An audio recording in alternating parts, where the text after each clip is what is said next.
Hello students. आज हम बहुत ही इम्पोर्टेंट टॉपिक देखने जा रहे हैं जो कि एक आपका एनसीईआरटी बेस्ड चैप्टर होता है और इससे क्वेश्चन आपके एग्ज़ाम में आते ही आते हैं। और रिसेंट पास्ट में जो एग्ज़ाम हुए हैं उनमें अगर आप विजुलाइज करोगे तो यहाँ से एक क्वेश्चन पक्का पूछा जाता है। लेकिन अब क्वेश्चन पूछने की जो उसकी ट्रेंड है वो आपका अलग तरीके से है। आज उसको हम समझेंगे किस तरीके से क्वेश्चन एग्जामिनर यहाँ से बनाता है। अगर हम बात करें एनसीईआरटी की तो आपका ये देखिए, आपका यहाँ पे एनसीईआरटी भाग 2 है भारतीय इतिहास का। ये न्यू एनसीईआरटी जो न्यू एनसीईआरटी आई है तो 12th क्लास की जब आप एनसीईआरटी देखोगे तो इसमें देखिए ये 12 की दो पार्ट है। तो इसमें ये देखिए ये जो 12 का जो दूसरा पार्ट है इसके अंतर्गत अगर देखेंगे तो इसमें आपको क्या मिलेगा, चैप्टर्स हैं बेसिकली। देखिए 1 2 3 और ये 4 और ये 5 5 चैप्टर्स हैं। तो इनको हम क्या, और ये एक इधर है आपका 6, तो 6 चैप्टर्स हैं इसके। तो ये हम आपको भेज देंगे टेलीग्राम पे ग्रुप पे, जो भी आपके इसकी पीडीएफ है। एक एक चैप्टर आप पर डे करिए और एक एक चैप्टर हम पर डे इसको कवर अप कर रहे होंगे। तो इसके अंतर्गत अगर हम देखें तो यात्रियों के नज़रिए है ना, ये देखिए आपका चैप्टर का नाम है समाज यानी सोसाइटी के बारे में लगभग 10वीं और 17वीं सदी के बीच का जो टाइम पीरियड है उसको देख रहे हैं, 115 पेजेस। तो ये देखिए आप अगर हम बात करें तो यहाँ से क्वेश्चन कैसे एग्जामिनर बनाता है तो उसको समझने के लिए हम सबसे पहले एक देखिए शॉर्ट नोट्स में एक हम चीज़ देखेंगे कि एक तरफ तो नाम होगा और उसकी नेशनैलिटी, वो कहाँ से यात्री था, कहाँ का विदेशी यात्री था और उसका टाइम पीरियड क्या था। एग्जाम में आप तो या तो टाइम पीरियड मिलाने के लिए आता है, एक तरफ यात्री और एक तरफ टाइम पीरियड दे देगा, या फिर एग्जाम में क्या करेगा, एक तरफ यात्री और वो किस राजा के, यानी कौन सा ऐसा रूलर था उस समय इंडिया में जिसके टाइम पीरियड में वो आया। ठीक, तो ये इस तरीके से क्वेश्चंस एग्जाम में आते हैं।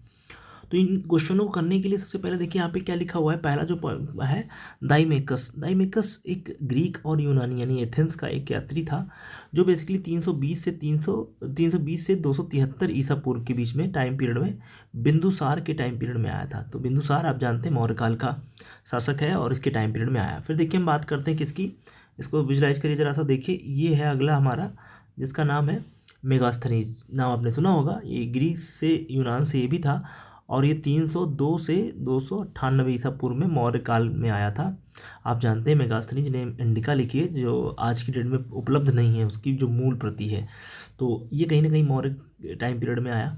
फिर अगर हम बात करें हेलियोडोरस, हेलियोडोरस ये भी ग्रीस से था, 113 ईसा पूर्व में शुंग वंश भागभद्र के टाइम पीरियड में आया। फाहियान की बात करें, देखिए इसमें इंपॉर्टेंट क्या है, एक तो मेगास्थनीज वाला इंपॉर्टेंट है, दाइमेकस भी आता है और फाहियान तो मोस्ट इंपॉर्टेंट है। अगर हम देखिए जिनको मैं मोस्ट इंपॉर्टेंट बताऊंगा आपको उनको अंडरलाइन करके उनका टाइम पीरियड जरूर याद कर लेना है। देखिए 402 से 411 ईस्वी के बीच में ये गुप्त वंश चंद्रगुप्त द्वितीय के टाइम पीरियड में आया था।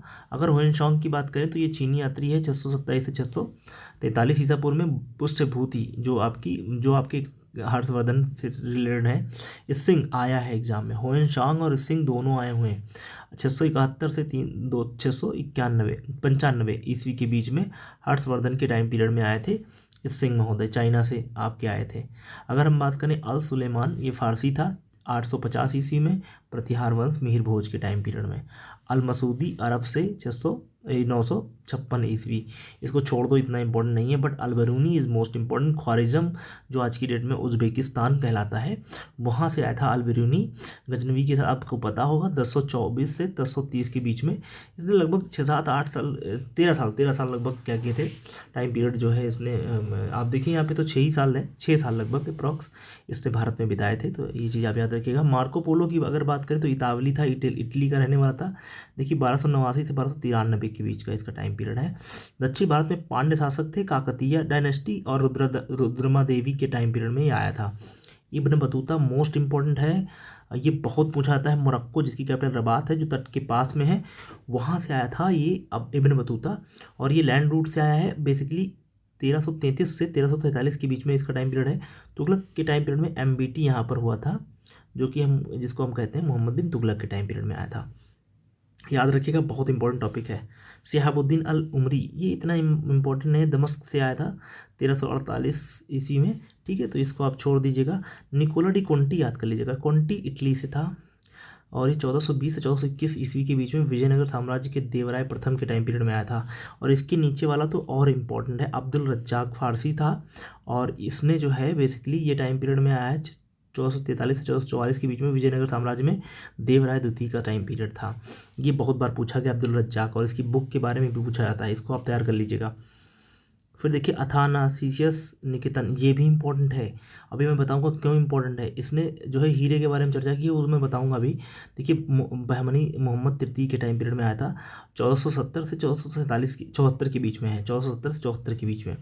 बार्थोलोमो डियाज, जो कि आप जानते हैं 1503 से 1508 के बीच में आया है, और ये इटली का रहने वाला है, ठीक है, और जो कि आपको इम्पोर्टेंट है। दुआर्ते बारबोसा पुर्तगाली से था, और ये पुर्तगाल से था, और ये 1516 से 1518 ईस्वी के बीच में विजयनगर साम्राज्य जो है कृष्णदेव राय के टाइम पीरियड में आया था। डोमिंगो पेश, ये पुर्तगाली है, 1520 से 1522 ईस्वी के बीच में विजयनगर साम्राज्य कृष्णदेव राय के टाइम पीरियड में आया। फर्नाउनिज, ये आपका जो बेसिकली है ये पुर्तगाल से है, 1535 से 1537 के बीच में विजयनगर साम्राज्य अच्युत देव राय के टाइम पीरियड में आया। सीजर फ्रेडरिक इतावली है, 1563 से 1581 ईस्वी के बीच में विजयनगर साम्राज्य में आया। एंटोनियो मोंतेसेरात, ये इंपॉर्टेंट है क्योंकि ये अकबर के टाइम पीरियड में था, और अकबर ने इसको जो इबादत खाना जो उसने चालू किया था दीन इलाही धर्म पर, जब वो चर्चा करवाता था, तो ये मोंटेसेरात जो आए थे, तो जो मुल्ला लोग थे या जो मौलवी लोग थे, उन्होंने अकबर को जो है क्या कर दिया था, काफिर घोषित कर दिया था, और कहा था कि अकबर अब जो है क्या कर लेगा, अपना धर्म परिवर्तन कर लेगा, यानी वो क्या हो जाएगा, आपका ज्यूज हो जाए, वो क्या बोलते हैं उसको, क्रिश्चियन हो जाएगा। तो ये कहीं ना कहीं काफ़ी प्रभाव था इसका मोंतेसरात का, तो याद रखिएगा अकबर के ऊपर। जॉन हुगेन वॉन लिंस्चोटेन डच था, इतना इंपॉर्टेंट नहीं है, बट आप इसको देख लीजिएगा एक बार, है ना। इसकी बुक का नाम देखिए यहाँ पे लिखा है इटिनरियो, इसको आप देख लीजिएगा। आगे रॉल्फ फिच, ये इंपॉर्टेंट है, अंग्रेजी आती था, मुगल साम्राज्य अकबर के टाइम पीरियड में आया था। इसका टाइम पीरियड देख लिए 1585 से 1591 ईस्वी के बीच में। विलियम हॉकिंस मोस्ट इंपॉर्टेंट है, 1608 से 1611 ईस्वी में मुगल साम्राज्य जहांगीर के टाइम पीरियड में, आपको पता होगा। विलियम फिश इतना इंपॉर्टेंट नहीं है, छोड़ दीजिएगा। थॉमस कोरिएट, ये भी नहीं है, ये इंपॉर्टेंट है। थॉमस रो, आप जानते हैं मुगल जहांगीर के टाइम पीरियड में आया था, 1615 से 1619 के बीच में। और ये देखिए विलियम हॉकिंस और ये सर थॉमस रो, ये इंपॉर्टेंट हो जाते हैं। क्यों? क्योंकि आपको पता है विलियम हॉकिंस जो है आ रहा है, और जो थॉमस रो आ रहे हैं, ये काफ़ी इंपॉर्टेंट हैं, चूँकि इन्होंने कहीं ना कहीं आपके मुगलों में अपनी पैठ बनाने का बहुत भरसक प्रयास किया था। पॉल कैनिंग अंग्रेजी, ये आपका अंग्रेजी था, ईस्वी आप देख लीजिएगा। एडवर्ड टेरी अंग्रेजी था, ये भी इतने इंपॉर्टेंट नहीं है, ठीक है। आपको जो मैं बता रहा हूँ उन्हीं को आपको याद करना है, ठीक है। अब now we are going to discuss the next most important, Pietro Della Valle इतावली है, छोड़ दीजिएगा, इंपॉर्टेंट नहीं है। ये भी इंपॉर्टेंट नहीं है। जॉन फायर, ये पीटर मुंडी इज़ द इम्पॉर्टेंट, ये देखिए 1630 से 1634 ईस्वी में शाहजहाँ के टाइम पीरियड में आया था। जोहान अल्ब्रेट, ये भी इंपॉर्टेंट नहीं है इतना। ये इंपॉर्टेंट है, मोस्ट इंपॉर्टेंट है। ट्रेवेनियर काफ़ी इंपॉर्टेंट है, मुगल सम्राट शाहजहाँ के टाइम पीरियड में आया, 1638 से 1643 के बीच में। निकोला मनुची, ये भी इंपॉर्टेंट है। क्यों? क्योंकि ये देखिए वापस नहीं गया था, यहीं पे बस गया था, तो मृद राजवंश दारा सिकोह के टाइम पीरियड में। और उसका वो निकोला मनुची जो था, उसका दारा सिकोह का तोपची भी रहा है। फ्रेंकोइस बर्नियर बहुत इंपॉर्टेंट है, मोस्ट इंपॉर्टेंट में डाल दीजिएगा इसको, ये भी आपका दारा सिकोह के टाइम पीरियड में। जेन दे थेवनाट, ये भी इतना इंपॉर्टेंट नहीं है, ये भी इतना इंपॉर्टेंट नहीं है, ये भी इतना इंपॉर्टेंट नहीं है। तो आई होप आपको ये चीज़ें समझ में आई होंगी, और ये वीडियो बहुत हेल्पफुल है। इसको आप जो मैंने इंपॉर्टेंट बताया उसको नोट कर लो, नोट करके एक बार चस्पा कर लो, और इसको पर डे आपको सुबह उठ के देखना है, खाली एक बार विजुलाइज करना है। जो इंपॉर्टेंट है उनको क्या कर लो, अंडरलाइन कर लो, और उनके टाइम पीरियड को जरूर पढ़ो। पर डे देखोगे तो एग्जाम में तुम्हारी नज़र वहीं ऑप्शन पे गिरेगी, और ये याद हो जाएगा। आई होप तुमको ये चीज़ समझ में आई होंगी। और अब मैं इन्हीं को एलेबोरेट करूँगा, एक एक बंदे को लूँगा जो मेन आपके ट्रेवलर होंगे, और उनको मैं करता रहूँगा, ठीक है। करके एक एक बंदे के बारे में जो स्पेसिफिक पॉइंट है बताऊँगा। और इसके जो आपकी PDF है ये मैं डाल दूँगा टेलीग्राम पे, उसको आप ले लीजिए, और इस चैप्टर को ज़रूर पढ़िएगा। क्योंकि देखिए जो थ्योरेटिकल पार्ट है, और जब वो आ जाता है यहीं से एक ऑप्शन बना देगा वो कक्षा 12 के NCERT से, और तब तुम हाय तौबा करोगे। क्यों? कहोगे कि बहुत टफ आ गया, पेपर बहुत टफ आ रहा है। पेपर टफ नहीं आ रहा है, दरअसल में आप जिन सोर्स को यूज कर रहे हो वो सोर्स बहुत घटिया है। आप NCERT के ये चैप्टर को पढ़िए, देखिए अजीब, मतलब आपको ऐसे ऐसे पॉइंट्स मिलेंगे जो लगेगा कि हाँ, और वो स्टेटमेंट में डाल देता है एग्जामिनर, ठीक है। तो आई होप ये वीडियो आपको समझ में आया होगा। थैंक्स।